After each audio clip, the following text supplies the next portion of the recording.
Do you have to go home? No. Good. I want you to.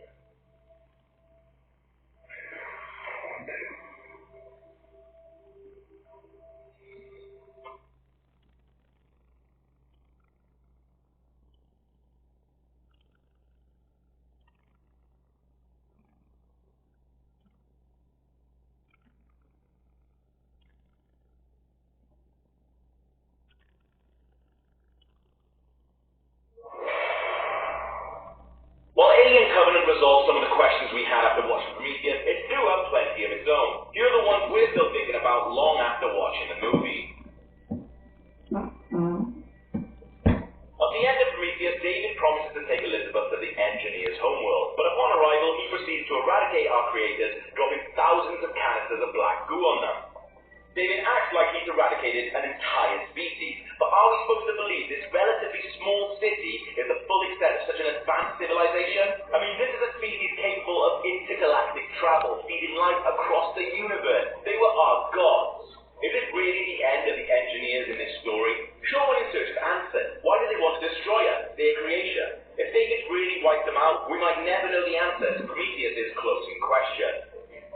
Covenant revealed that David is the engineer behind the Xenomorph. He regards it as his masterpiece. But why is he creating them? Through the events of Prometheus and his decade-long isolation on the Engineer's planet, David has clearly come to regard himself as a superior being, not only to his creator, Peter Weyland, but to the race that created the Engineers. Through his experiments with the black goo, David is composing a symphony with DNA, becoming a new god. When asked what he believes in, he replies, creation.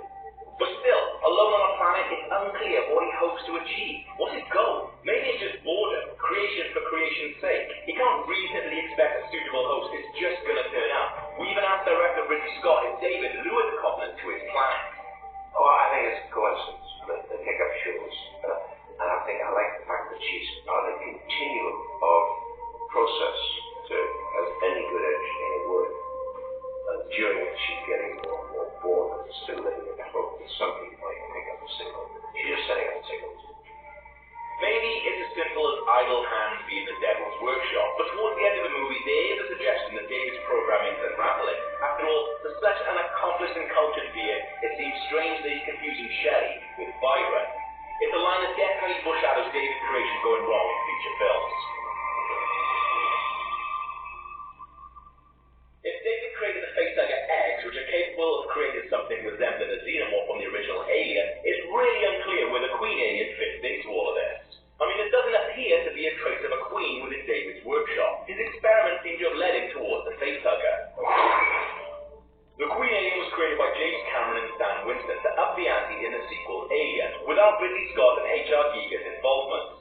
It's possible he's ignoring it, which seems strange for such an established and popular part of Alien's lore. Or maybe it'll be explained as an evolution of David's original design once the species takes control of its own life cycle. But right now, we've got no idea. In light of Covenant, the discovery made by the crew of the Nostromo on LV-426 becomes no less of a mystery. Within the next 20 years or so, another one of the Engineer ships has to crash onto a planet carrying thousands of David's recently created facehuggers if it's to fit in with the effects of the original movie. Despite his communication at the end of Covenant, David probably isn't taking the colonists to Origai 6. Now, this is just speculation, but what if David wants to wipe out humanity, just as he's done to the Engineers? He clearly regards himself as a superior being now at work in the universe. To do so, he needs a more sophisticated ship, a warlike vessel, and to multiply his deadly creation. So perhaps he returns to LV-223, the planet in Prometheus. This, at least, gets us closer to LV-426. He knows its function as a military base for the Engineers. There's more black goo there to experiment with and spacecraft superior to the Covenant. Perhaps David used his material T on the remaining colonists of the Covenant to refine his design, before placing his biological arc onto one of the buried ships and heading to Earth to meet his makers. But there's still one bigger question. If David has successfully wiped out the Engineers, who's flying the ship? Who's that dude in the Engineer flight suit with a chestburster wound? In the original Alien, Dallas says it looks fossilized, but he's probably referring to what we now know to be the design of the flight suit. We've also seen Elizabeth flying the ship without wearing one of these suits.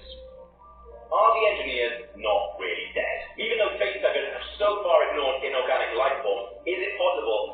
race jockey on LB426 might even be David? This leads on nicely to the final big question. Why doesn't David Xenomorph look like the one in the original movie? The eggs are much bigger, the chest burster looks totally different, and when fully grown, a lot of the biomechanical details are missing. The Xenomorph in Covenant is much more organic and smooth in appearance. It's close, but what if David's design is yet to be perfected? What if David figures out a way to make the black goo react with inorganic matter, incorporating himself into his own creation?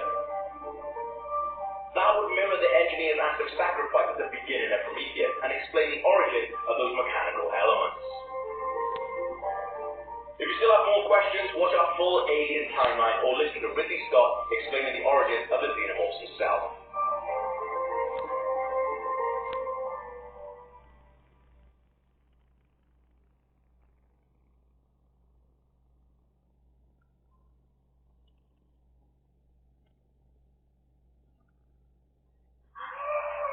Are you getting dizzy?